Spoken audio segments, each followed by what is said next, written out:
Tapos na ang huling termino ni na House Speaker Prospero Nograles at Davao City Mayor Rodrigo Duterte.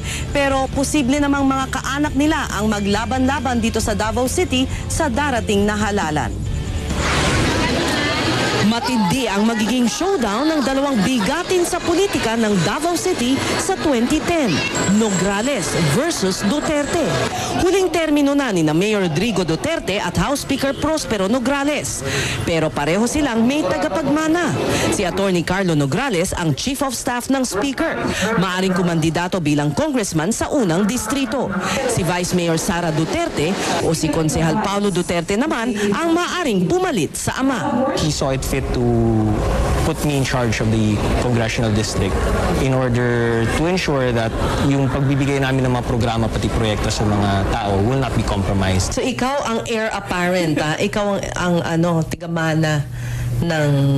It seems that way sa ibang tao, oo. Ganun yung sinasabi nila. Isang posibleng maging issue laban sa mga Duterte ang investigasyon ng Commission on Human Rights sa Davao Death Squads. Kailangan talaga ng hustisya.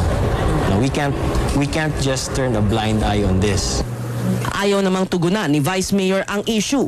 Siya ang acting mayor sa ngayon ng maglibang ama dahil sa investigasyon.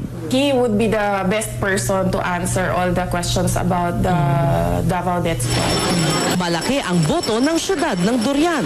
Tinatayang aabot ng 1 milyon kapag narehistro na ang mga bagong botante mula sa kulang-kulang 700,000 noong 2007. Trendsetter ang Davao sa Mindanao at ipinagmamalaki nga nila na sa lahat ng presidential election simula noong 1992 ay hindi sila pumapaltos.